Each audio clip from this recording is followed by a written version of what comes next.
Halo semuanya, Assalamualaikum. Kembali lagi di materi USPKN Part Persatuan dan Harmonisasi dalam Keberagaman Masyarakat Indonesia. Materi yang dibahas pertama itu tentang Bhinneka Tunggal Ika. Apa sih pengertian dari Bhinneka Tunggal Ika? Bhinneka Tunggal Ika dapat kita temukan dalam kitab Sutasoma karya Empu Tantular. Dalam kitab tersebut tertulis Bhinneka Tunggal Ika Tan Hana Dharma Mangroa, yang artinya walaupun berbeda-beda tetapi satu jua, tidak ada agama yang tujuannya berbeda.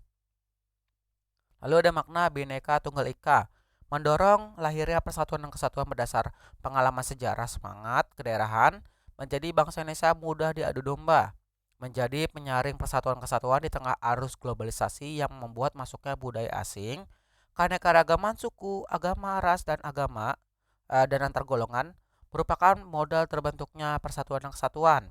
Salah satu pilar kokohnya bangsa dan negara Indonesia selain Pancasila, UUD tahun 1945 dan NKRI. Ada wawasan Nusantara. Sebagai wawasan nasional bangsa Indonesia merupakan ajaran yang diyakini kebenarannya oleh seluruh rakyat agar tidak terjadi penyesatan dan penyimpangan dalam upaya mencapai dan mewujudkan cita-cita dan tujuan nasional.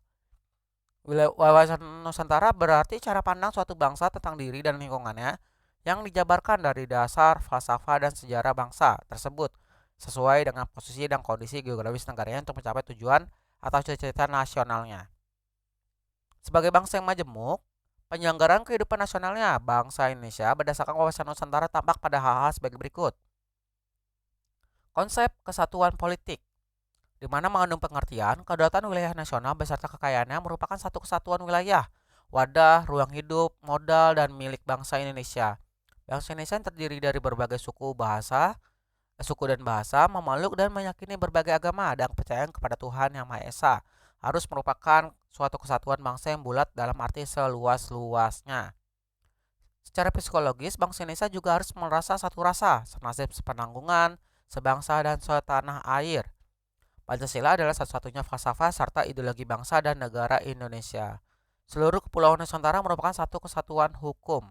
Lalu ada konsep kesatuan ekonomi. Sebagai satu kesatuan ekonomi, wawasan Nusantara mengandung pengertian sebagai berikut. Kekayaan wilayah Nusantara adalah modal dan milik bangsa, harus dapat dinikmati seluruh rakyat Indonesia.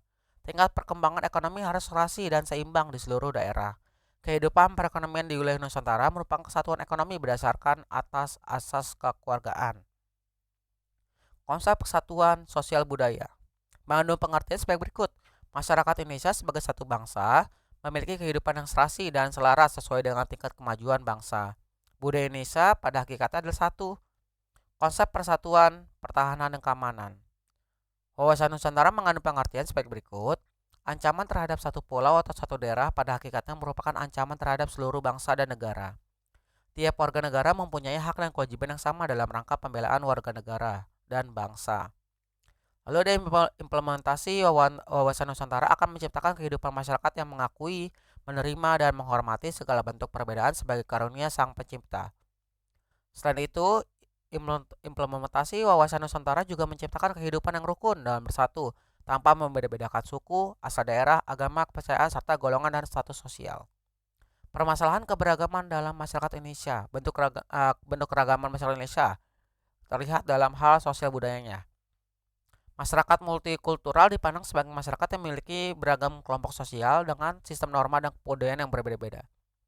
Dalam masyarakat yang multikultural, perbedaan kelompok sosial, kebudayaan, dan suku bangsa dijunjung tinggi. Namun, hal ini tidak berarti bahwa ada kesenjangan atau perbedaan hak dan kewajiban antar kelompok sosial, kebudayaan, dan suku bangsa. Masyarakat multikultural tidak mengenal perbedaan hak dan kewajiban antara kelompok minoritas maupun mayoritas, baik secara hukum maupun sosial. Suku bangsa. Indonesia memiliki beragam suku bangsa. Diperkirakan terdapat lebih dari 300 suku bangsa yang mendiami wilayah Indonesia. Setiap suku bangsa itu punya tata kehidupan, adat istiadat, bahasa, dan budaya yang berbeda. Setiap suku memiliki kekhasan sendiri. Perbedaan dan keragaman inilah menyumbangkan keragaman kehidupan berbangsa. Dari sisi agama, di mana Indonesia yang terletak secara geografis di antara dua samudra dan dua benua, memiliki pengaruh terhadap keberagaman masyarakat dan budaya di Indonesia, termasuk dalam hal kepercayaan dan agamanya. Akibatnya, penduduk Indonesia menerima agama dan kepercayaan yang dibawa oleh para pelaut dan saudagar tersebut. atau para pedagang. Melalui aktivitas ini, penduduk Indonesia mengenal berbagai agama dan kepercayaan. Beragam agama yang terdapat di Indonesia berbaur dalam kehidupan berbangsa dan bernegara. Para penganutnya mengutamakan sikap toleransi agar selalu tercipta kehidupan yang rukun dan damai. Ras. Ras merupakan kelompok manusia yang memiliki ciri-ciri fisik bawaan yang sama. Jika kita menyebut satu kelompok ras tertentu, ciri yang kita tampilkan adalah ciri fisiknya, bukan ciri budayanya. Di Indonesia, terdapat berbagai ras sehingga terdapat beberapa perbedaan bentuk fisik seperti warna kulit, postur tubuh, dan jumlah jenis rambut. Keberagaman ekonomi dalam masyarakat, di mana ekonomi yang dimiliki yaitu oleh masyarakat desa dan kota dapat kita temukan harmonisasi dalam keberagamannya, seperti dalam hal pertukaran hasil produksinya. Masyarakat desa menjual hasil olahannya ke kota. Nah, begitu juga sebaliknya, masyarakat kota beli hasil produksi dari masyarakat desa.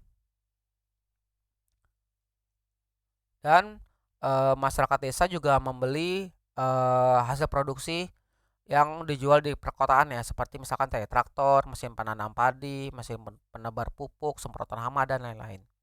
Lalu ada keberagaman gender dalam masyarakat. Gender kalau kita lihat itu sebagai pembagian peran, kedudukan, dan tugas antara laki-laki dan perempuan yang ditetapkan oleh masyarakat berdasarkan sifat perempuan dan laki-laki yang dianggap pantas sesuai dengan norma-norma, adat istiadat, kepercayaan, dan kebiasaan masyarakat. Lalu ada masalah yang muncul dalam keberagaman masyarakat Indonesia. Itu adanya konflik. Konflik didefinisikan sebagai percekcokan, perselisihan, atau pertentangan. Oleh karena itu, secara sederhana, konflik itu merujuk pada adanya dua hal atau lebih yang berseberangan, tidak selaras, dan bertentangan. Ya, ada penyebab konflik dalam masyarakat. Di sini ada 4, perbedaan antar individu, perbedaan kebudayaan, perbedaan kepentingan, dan perubahan sosial. Situasi ini dapat menimbulkan konflik, di mana terdapat pula sikap yang menimbulkan konflik dalam masyarakat. Pertama ada primordialisme, etnosentrisme, diskriminasi, stereotip, fanatisme, dan eksklusivisme. Lalu ada bentuk-bentuk konflik dalam masyarakat. Ya, menurut Sujono Sukanto ada 5 bentuknya. Pertama ada konflik pribadi, di mana terjadi antara dua individu atau lebih karena perbedaan pandangan dan sebagainya. Ada konflik rasial, timbul karena adanya perbedaan ras seperti perbedaan ciri badan, kepentingan, dan kebudayaan. Konflik antar kelas sosial umumnya disebabkan akibat perbedaan kepentingan. Lalu ada kepentingan politik. Terjadi karena adanya perbedaan kepentingan atau tujuan politis seseorang atau sekelompok orang. Lalu yang terakhir ada konflik internasional, umumnya terjadi akibat perbedaan kepentingan yang kemudian berpengaruh pada kedaulatan negara. Akibat apa saja sih yang ditimbulkan oleh konflik? Pertama, perpecahan dalam masyarakat. Kecurigaan terhadap kelompok lain atau anggota masyarakat lain dapat terus terjadi. Akibatnya masyarakat terus terpecah belah. Kerugian harta benda dan korban manusia. Konflik itu dapat berkembang menjadi kekerasan fisik. Oleh karena itu, bisa terjadi kerusakan pada fasilitas umum, kerusakan harta benda, kerugian harta benda, sampai luka fisik bahkan korban manusia. Kehancuran nilai-nilai norma yang ada. Konflik yang terjadi pada suatu masyarakat dapat merusak bahkan menghancurkan nilai-nilai dan norma yang ada. Lalu ada perubahan kepribadian. Anggota masyarakat ketika ada konflik yang terjadi dapat mengalami trauma, di mana dapat terjadi perubahan pada pribadi anggota masyarakatnya. Sikap khawatir, takut, curiga dapat berkembang pada anggota masyarakat. Dominasi, di mana konflik yang terjadi itu pada masyarakat itu sudah menciptakan pihak yang menang dan pihak yang kalah. Pihak menang dapat saja mendominasikan pihak yang kalah. Lalu upaya apa saja sih untuk menyelesaikan masalah yang muncul akibat keragaman? Pertama, memberikan jaminan perlindungan hak-hak setiap warga negara.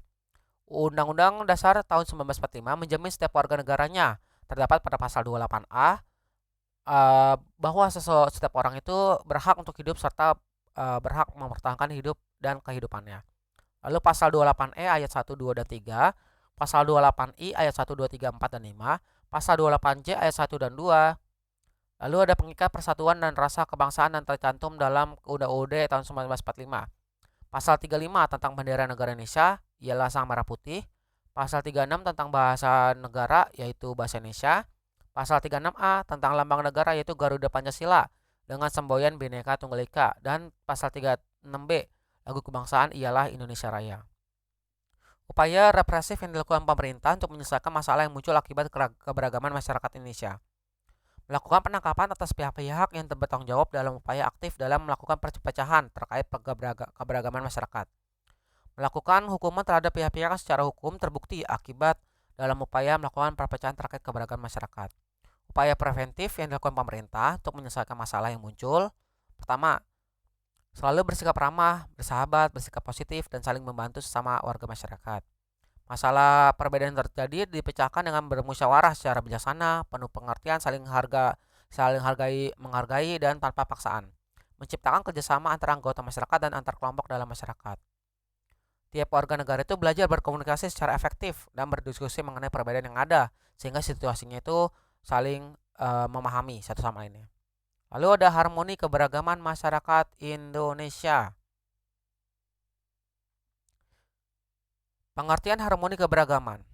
Harmoni dapat diartikan sebagai keselarasan, keserasian. Sementara itu, keberagaman itu dapat diartikan sebagai banyak jenis atau bermacam-macam. Harmoni dalam keberagaman masyarakat Indonesia dapat dipahami sebagai suatu keserasian atau keserasian dalam perbedaan di dalam masyarakat Indonesia. Faktor penyebab keberagaman masyarakat Indonesia. Pertama dari letak wilayah Indonesia, kondisi negara kepulauan, perbedaan kondisi alam, keadaan transportasi dan komunikasi, dan terakhir penerimaan masyarakat terhadap perubahan. Keberagaman di Indonesia, pertama dari lihat suku bangsanya dulu. Menurut Kuncharaningrat, suku bangsa adalah sekelompok manusia yang memiliki interaksi, norma, dan identitas yang sama menjadi instrumen yang mampu mempersatukan anggota masyarakatnya. Indonesia itu punya banyak suku bangsa ya, sekitar 1331 suku yang tersebar di seluruh wilayah Indonesia. Keragamannya dapat kita lihat dari berbagai aspek. Pertama dari fisik, bahasa, adat istiadat, kesenian, sistem kekerabatan, dan batas fisik lingkungan tempat tinggal. Lalu ada keberagaman agama dan keyakinan. Menurut KBBI, agama adalah sistem yang mengatur hubungan manusia dengan Tuhannya, serta hubungan manusia dengan manusia, dan hubungan manusia dengan lingkungannya. Ada 6 agama yang diakui dan dianut masyarakat Indonesia. Pertama ada Islam, ya. Lalu ya ada Katolik, lalu ada Protestan, lalu ada Hindu, lalu ada Buddha, dan ada Konghucu. Dengan berdasar pada Bhinneka Tunggal Ika, perbedaan agama dan masyarakat Indonesia bukanlah halangan untuk bersatu, melainkan merupakan realitas keberagaman yang justru menguatkan persatuan bangsa Indonesia. Berkaitan dengan keragaman agama tersebut, upaya yang dilakukan agar persatuan bangsa tetap kokoh itu sikapnya pertama, mengembangkan sikap saling menghargai dan menghormati perbedaan agama, mengembangkan sikap solidaritas dengan sesama umat yang berbeda agama, mengembangkan sikap menerima perbedaan yang bekerjasama untuk mewujudkan cita-cita bersama. Lalu ada keberagaman ras. Istilah ras dalam KBBI dijelaskan sebagai golongan bangsa berdasarkan ciri-ciri fisik ataupun rumpun bangsa. Berdasarkan penjelasan tersebut, dapat dipahami bangsa Indonesia itu bangsa yang sangat beragam. Salah satunya keragaman rasnya, karena ada perbedaan warna kulit, warna dan bentuk rambut, bentuk wajah, ukuran badan, warna mata, dan sebagainya. Keberagaman ini disebabkan oleh campuran berbagai ras seperti dari Melayu Mongoloid, Kaukasoid, Melanosoid, Asiatik Mongoloid yang tersebar di seluruh wilayah Indonesia. Sikap kita itu ya terhadap keberagaman itu bersikap positif karena setiap kelompok itu punya kelebihan dan kekurangan masing-masing. Apabila dikolaborasikan akan menciptakan kesejahteraan semua kelompok. Keberagaman antar kelompok, di mana golongan ini merupakan kelompok masyarakat dengan ciri-ciri dan aktivitas tertentu. Lalu ada keberagaman jenis kelamin atau gender. Gender adalah artinya itu sifat atau perilaku yang melekat pada kaum laki-laki dan perempuan secara sosial dan kultural. Bentuk ketidakadilan terhadap kaum perempuan dalam masyarakat antara lain nih ada bentuk-bentuknya. Marginalisasi, artinya proses penyisihan yang mengakibatkan kemiskinan bagi perempuan. Subordinasi, menempatkan kaum perempuan di lebih rendah daripada laki-laki. Stereotip, pelabelan negatif terhadap perempuan. Kekerasan, artinya perlakuan kasar yang tidak seharusnya kepada perempuan. Beban ganda atau double burden, beban ganda yang memberatkan perempuan. Lalu ada arti penting memahami keberagaman dalam Bhinneka Tunggal Ika. Menghormati suku bangsa Indonesia, di mana menciptakan kerukunan antara anggota keluarga dengan masyarakat yang berbeda suku lingkungan sekitar, semangat gotong royong antar warga masyarakat, baik dari suku yang sama maupun yang berbeda suku dalam memecahkan masalah, menyelesaikan urusan bersama dengan musyawarah, mengutamakan kepentingan bersama di atas kepentingan pribadi dan golongan. Lalu ada menghormati budaya di Indonesia. Pertama, sikapnya menghormati kelompok lain yang menjalankan kebiasaan dan adat istiadat daerahnya, tidak menghina hasil kebudayaan orang suku bangsa lain, mempelajari budaya-budaya bangsa Indonesia, belajar dan mengembangkan seni tradisional, dan bangga terhadap keberagaman budaya bangsa Indonesia. Sikap saling menghormati kebudayaan ini perlu dikembangkan ya, karena kebudayaan negara itu tinggi nilainya agar tetap lestari, agar tidak tergerus arus globalisasi terutama yang datang dari luar negeri. Sikap kita melestarikan kebudayaan pertama karena didasari oleh rasa kemauan dan kesadaran tinggi tanpa paksaan dari pihak manapun. Ciri-ciri kebudayaan daerah menjadi kebudayaan nasional. Satu, menunjukkan ciri khas atau identitas bangsa, mempunyai kualitas tinggi dan dapat diterima seluruh bangsa Indonesia sehingga dapat dijadikan budaya nasional. Lalu ada menghormati agama di Indonesia, di mana Indonesia itu punya keanekaragaman dalam agama. Setiap agama tentunya mengajarkan kebaikan dan tidak memaksakan kepercayaan kepada orang lain. Tetapi kita wajib menghormati dan menghargai agama serta keyakinan orang lain. Dengan demikian, kehidupan itu menjadi harmonis ya. Lalu ada menghormati golongan di Indonesia. Satu, sikapnya menerima golongan lain dalam pergaulan sehari-hari, tidak menjelekkan atau menghina atau merendahkan golongan atau kelompok lain karena kita itu diciptakan oleh Tuhan Yang Maha Esa dengan harkat dan martabat yang sama sebagai sesama manusia. Menghormati ras di Indonesia, di mana kita yang ras ada di dalam Indonesia itu kan macam-macam ya, ada ras Melayu Mongoloid dari Sumatera, Jawa, Bali, NTB, Kalimantan, Sulawesi, Melanosoid dari Papua, Maluku, NTT, lalu Asiatic Mongoloid ada orang Jepang, Tionghoa, Korea, Kaukasoid, ada orang India, Australia, Eropa, Amerika, dan Timur Tengah. Sikap yang dikembangkan itu untuk menghormati keberagaman, menerima ras orang lain, dan tidak membedakan satu dengan yang lainnya dalam pergaulan sehari-hari. Tidak menjelekkan, menghina, dan memandang rendah ras orang lain. Perilaku toleransi masyarakat terhadap keberagaman suku, agama, ras, dan antar golongan atau SARA. Jadi di mana keberagaman ini SARA ini dipengaruhi oleh letak geografis Indonesia di jalur perdagangan internasional. Kita itu didatangi oleh berbagai suku bangsa manapun. Kedatangan bangsa asing ini kemudian mengenalkan budayanya dan memperkaya keragaman Indonesia. Karena keragaman SARA ini kemudian menjadi identitas yang melekat kuat pada bangsa Indonesia. Keragaman ini hendaknya menjadi perekat dan terus mengukuhkan bangsa Indonesia sebagai negara kesatuan dalam keberagaman. Karena keragaman ini bukan penghalang bersatu, melainkan untuk kita makin mempererat berdasarkan simbol Bhinneka Tunggal Ika. Nah, sikap toleransi yang dikembangkan pertama, kita tuh harus lingkungan keluarga, menghargai perbedaan dalam keluarga, musyawarah dalam memecahkan masalah keluarga, di lingkungan sekolah, menyusun regu piket tanpa membedakan latar belakang sosial, menjadi pengurus OSIS atau MPK tanpa membedakan latar belakang sosial, di lingkungan masyarakat, membantu orang lain tanpa pamrih, mengadakan kerja bakti bersama-sama. Nah, karakteristik daerah dalam kerangka NKRI, di mana setelah proklamasi kemerdekaan, para pendiri negara ini setuju untuk membentuk negara kesatuan ya. Dengan bentuk kesatuan ini seluruh daerah Indonesia itu menjadi bagian dari negara Republik Indonesia. Tidak ada yang bawahan, tidak ada yang atasan. Hanya ada pemerintahan daerah yang menjalankan fungsinya yang diberikan oleh pemerintah pusat berdasarkan prinsip dari otonomi daerah. Di mana pilihan bentuk kesatuan ini merupakan karakteristik daerah yang berbeda-beda menjadi kekayaan negara. Karakter yang berbeda-beda ini tentunya meliputi karakter fisik dari potensi alamnya dan karakter sosial budayanya, di mana menjadi tanggung jawab negara untuk dikelola dan dikembangkan melalui pemerintahan daerah. Ya, oke itu aja untuk pembahasan kali ini. Terima kasih semuanya sudah memantau dari materi USPKN dari part pertamanya sampai terakhir kali ini. Wassalamualaikum warahmatullahi wabarakatuh dan adios.